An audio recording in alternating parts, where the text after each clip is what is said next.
Централен дневник на К1, добро вечер. Еве ги настаните кои го одбележаа првиот работен ден од оваа недела. 5 милиони евра ќе бидат вложени во рехабилитација на дел од автопатската делница од Неготино до Демиркапија и обратно. Се проектира индустриската зона Мамутчево, во тек е изработка на техничка документација.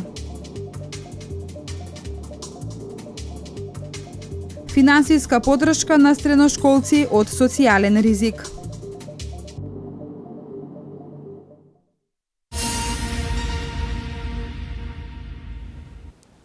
Се проектира индустриската зона Мамутчево, во тек е изработка на техничка документација проектирана од Центарот за развој на Вардарски плански регион и општина Велес.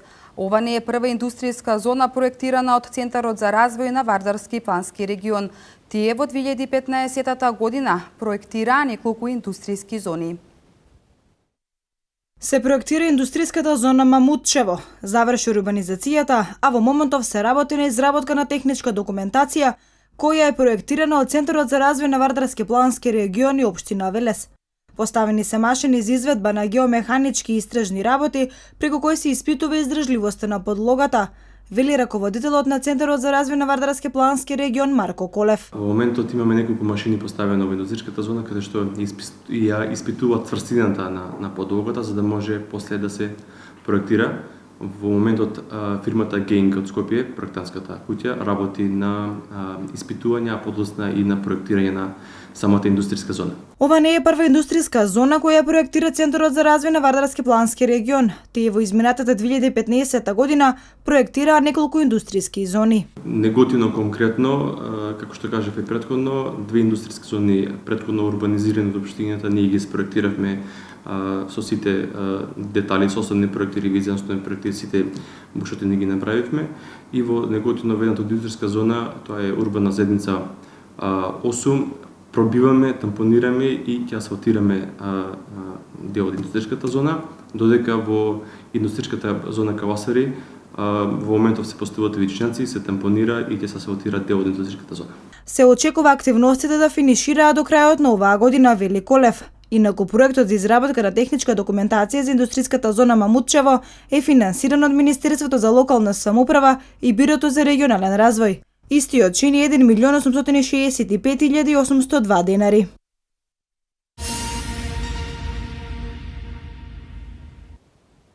Наредниот месец почнуваат градежните работи на автопатската делница од Неготино до Демиркапија и обратно. Паралелно со ова продолжуваат и градежните работи на автопатот Смоквица-Гевгелија. Истите се очекува да бидат завршени до крајот на оваа година. 5 милиона евра ќе бидат вложени во рехабилитација на дел од автопатската делница од Неготино до Демиркапија и обратно. Наредниот месец почнуваат активностите. Градежните работници ќе работат на санација на најоштетените делови. Вкупно 16 километри ќе бидат рехабилитирани. Неготино до Демиркапија ќе го почнеме сега за следниот месец работа. Тоа е најоштетениот дел. Да, тоа е многу оштетен дел, го забележав преска. Колку километри е таа рехабилитација? 8 километри, во двата правца околу 16 километри. Веќе распишан тендер, подпишан договор со браќаен режим. Јас го подпишав, отиде во МВР да се врати и следниот месец почнуваме со работа.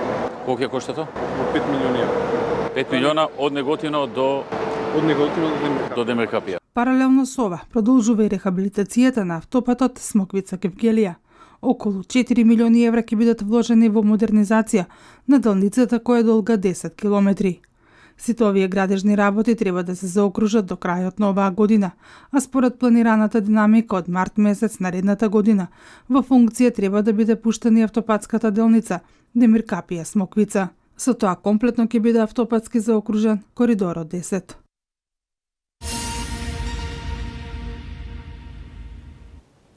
Сите средношколци кои потекнуваат од семејства приматели на социјална парична помош и редовно посетуваат настава, ќе добијат државна помош од 12.000 денари за учебната 2016-2017 година.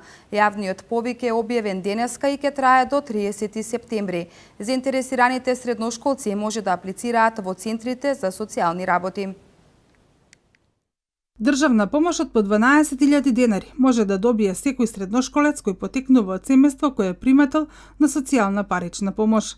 Министерот за труд и социјална политика Диме Спасов вели дека од државната каса за оваа намена обезбедени се 72 милиони денари. Распишан новиот јавен повик за условен паричен надоместок. Програмата на условен паричен надоместок предвидува финансиска поддршка од 12.000 денари за учениците во средно училиште кои што редовно посетуваат на настава и се членови на домаќинства кои што се приматели на социјална парична помош. Јавниот повик е отворен до 30 септември, а апликациите корисниците на условниот паричен надоместок треба да ги достават во Центарот за социјални работи. Се предвидува ова парично право да се реализира квартално со исплата на финансиската поддршка на мајките на овие деца. Сите оние кои што редовно посетуваат настава, односно присуствуваат повеќе од 85% на наставата, односно на часовите, ќе добијат дополнителна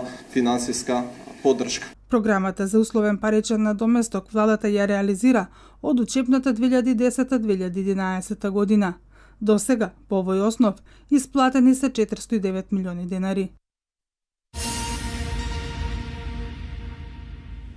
Денеска во Велес беше потпредседателката на СДСМ Радмила Шекеринска, која оствари средба со граѓаните и во изјава за медиумите зборуваше за можните предвремени парламентарни избори. Повеќе во прилогот на Катерина Нацева. Избори на 11 декември се можни, смета потпредседателката на СДСМ Радмила Шекеринска. Таа од Велес во изјава за новинарите потенцира дека до 31 август можно е исполнување на сите услови предвидени во договорот од 20 јули. Ако има политичка волја, решение на 31 и одлука за избори ќе има. Македонските граѓани долго време чекаат крај на кризата и долго време знаат дека првиот чекор за крај на кризата се фер и демократски избори. Ништо повеќе, но исто така и ништо помалку.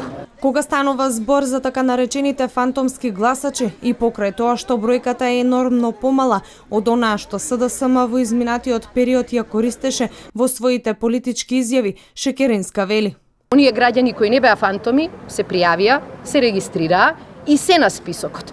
Меѓутоа, прашањето е кој досега ги злоупотребувал гласовите на оние 30.000 кои што сега веќе ги нема во списокот. Шекеринска во Велес имаше средба со поддржувачите на опозицијата. Целта била да се слушне гласот на народот, но и да им се презентира дел од економската изборна програма, со која се предвидува отварање на нови работни места.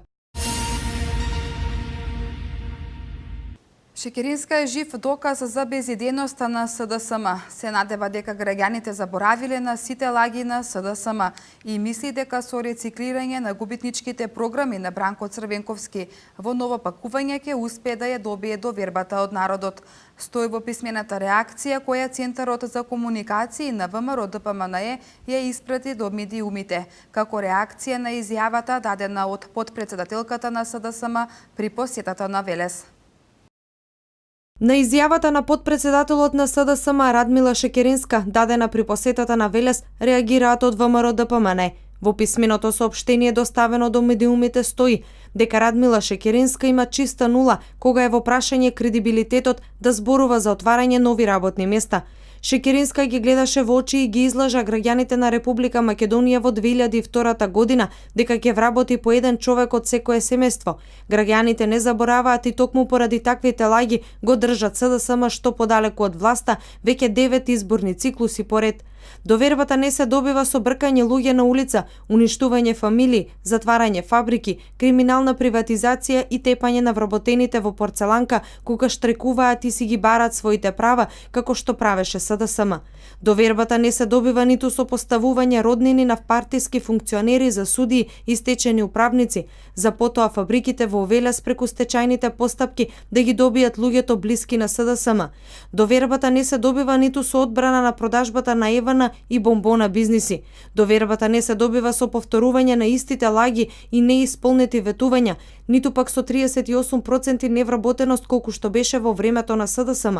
Довербата се добива со намалување на невработеноста на рекордно ниско ниво од 24,5%, благодарение на работата на владата предводена од ВМРО ДПМН и мерките кои ги превзема. Затоа граѓаните веќе 11 години поред убедливо гласаат за идеите и работата на ВМРО ДПМН. Повторувањето е мајка на знаењето, па СДСМ со повторување на програмата на Бранко Црвенковски и лагите на Шекеринска ќе дознае уште еднаш, 10 пат поред, што значи да ја добиеш заслужената казна од народот за сета деструктивност, лаги и манипулирање на гласачите, стои во писмената реакција на ВМРО ДПМН.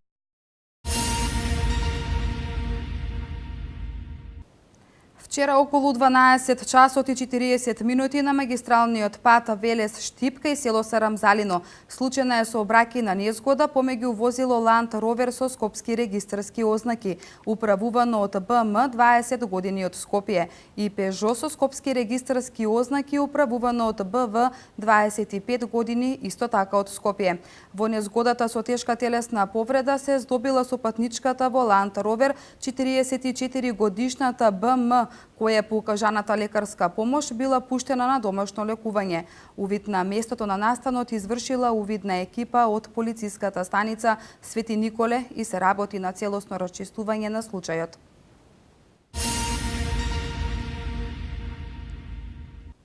Општина Неготино ќе добие тениски терени со тврда подлога. Двојниот тениски терен ќе се гради веднаш над мултифункционалното игралиште во населбата Саат Кула и во непосредна близина на реконструираниот забавен парк.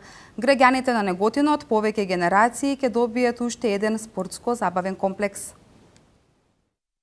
Покрај земјените тениски терени лоцирани во комплексот на спортско-рекреативниот центар Младост, општина Неготино ќе добие и тениски терени со тврда подлога. Имено неодамна градоначалникот на општина Неготино Ванчо Апостолов и директорот на Агенцијата за млади и спорт Маријан Спасевски подпишаа договор за изградба на двоен тениски терен во овој град. Станува збор за тениски терен кој што ќе биде со тврда подлога и ќе биде лоциран во населбата Саат Кула на улица Ленинова, односно веднаш до постоечкото мултифункционално игралиште и до реконструираниот забавен парк, каде што и досега се собираат голем број на спортисти, рекреативци и граѓани на општина Неготино, кои во тој дел поминуваат дел од своето слободно време.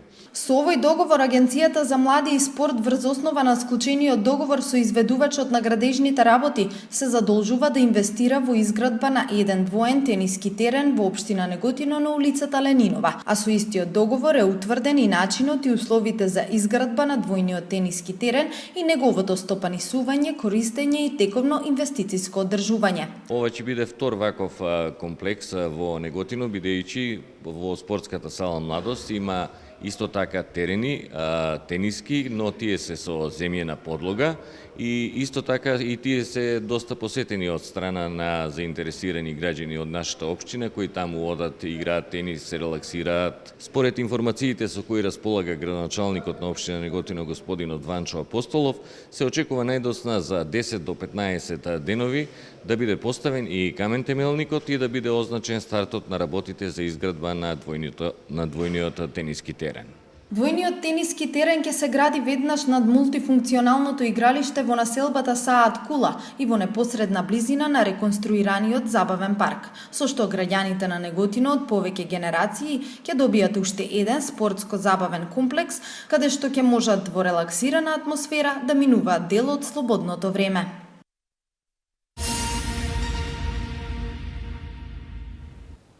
По повод големиот христијански празник Голема Богородица, викендов во Демир Капија се одржа традиционалниот панаѓур. Како и секоја година, така и оваа на панаѓурот имаше голем број посетители од сите градови од Македонија. На првиот ден се одржа и финалната вечер на турнирот во мал фудбал, пошто беа прогласени и победниците. Викендов на 27 и 28 август се одржа традиционалниот демиркаписки панаѓур посветен на верскиот празник Голема Света Богородица. Како и секоја година, така и оваа на панаѓурот имаше голем број посетители од сите градови од Македонија. Голем беше и бројот на трговци, занаетчи, угостители и земјоделци кои дојдоа во Демиркапија за да ги продаваат своите рачни ракотворби и индустријски производи. На првиот ден од панаѓурот се одржа финалната вечер на турнирот во мал фудбал, пошто беа прогласени победниците, а најдобрите беа наградени. На 28 август во раните утрински часови голем број верници ја посетија црквата Света Богородица и за нив беше отслужена света божествена литургија. Голем дел од посетителите го искористија своето слободно време за посета на музеот, винарските визби, Демиркаписката клисура и останатите знаменитости на Демиркапија.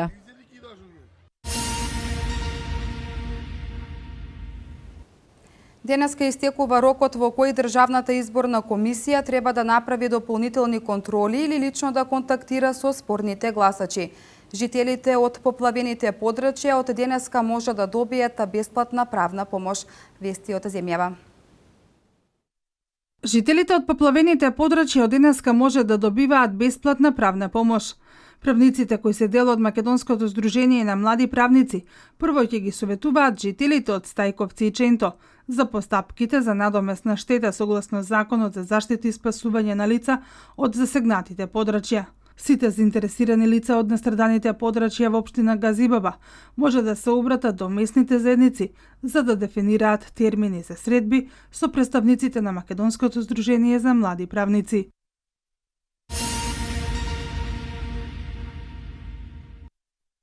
Денеска истекува рокот во кој Државната изборна комисија треба да направи дополнителни контроли или лично да контактира со спорните гласачи, откако на 19 овој месец истече рокот во кој што тие имаа можност сами да се пријават до комисијата. Додик во рокот за пријавување од 26 јули до 19 август 2016 година пристигнале 8922 пријави, од кои 8901 пријава е прифатена. Вкупно 3620 пријави биле лично доставени до ДИК, а 5302 пријави се поднесени преку електронската апликација. Правната служба на ДИК, поради одредени неправилности, одбила 21 пријава. Согласно утврдениот извештај на Државната изборна комисија, пријава не поднале вкупно 30.467 лица. Според писменото известување од Управата за водење на матични книги, до 22 август 2016 година, 20 лица од списокот се починати заклучно со 19 август 2016 година.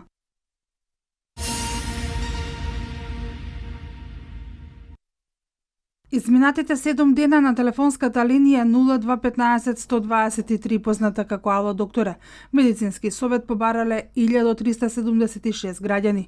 Линијата е достапна секој ден 24 часа со цел да се овозможи непосредна медицинска консултација во моменти на појава на различни симптоми на нарушување на здравјето.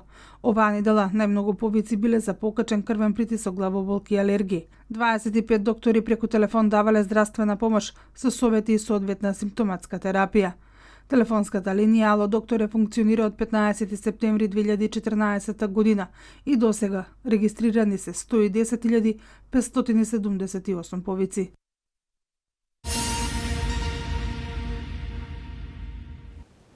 Пет лица се приведени за пожарот што утрово избувна во Институтот за криминологија во Брисел.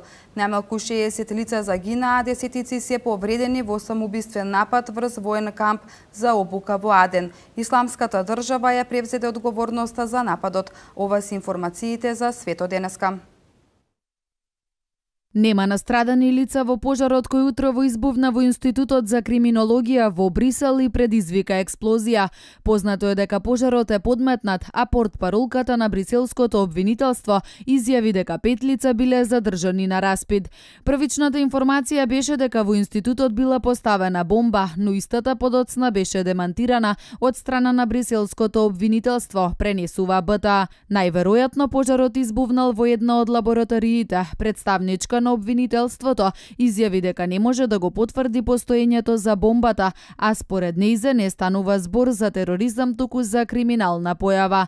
Претходно белгиските медиуми соопштија дека во текот на изминатата ноќ лица со автомобил ја турнале рампата пред влезот на зградата и предизвикале експлозија која нанела сериозни штети. Според бриселското обвинителство, целта на групата била уништување на докази, бидејќи била опожарена лабораторија каде што се вршат ДНК испитувања.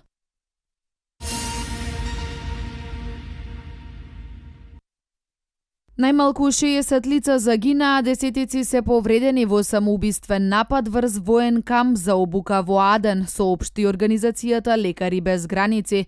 Напаѓачот влетал во група регрути со возило. Во реонот каде што е извршен нападот, во северниот дел на Аден, се наоѓаат припадници на народниот отпор, локални сили кои помагаат на армијата да ги протераат хутите од главниот град на Јемен, Сана. Хутите имаат поддршката од Иран, инаку во Јемен има судири откако Саудиска Арабија почна воена интервенција против шиитските бунтовници хутите.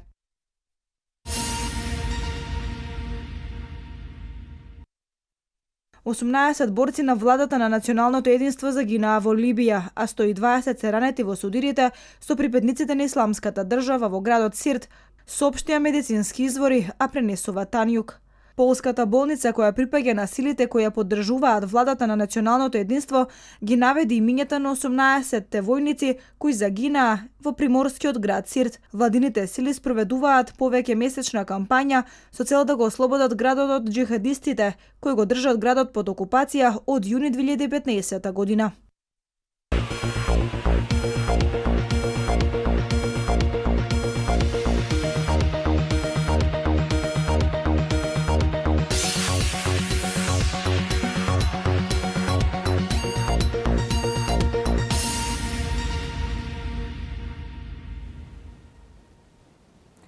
Стабилно сончево и топло време имаме на стартот на оваа работна недела. Максималната температура се искачи до 33 степен. Слично време и во последните денови од овој месец. Графичкиот приказ во продолжение.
Тука е крајот на дневникот. Останете и понатаму со програмата на К1 телевизија. Пријатно!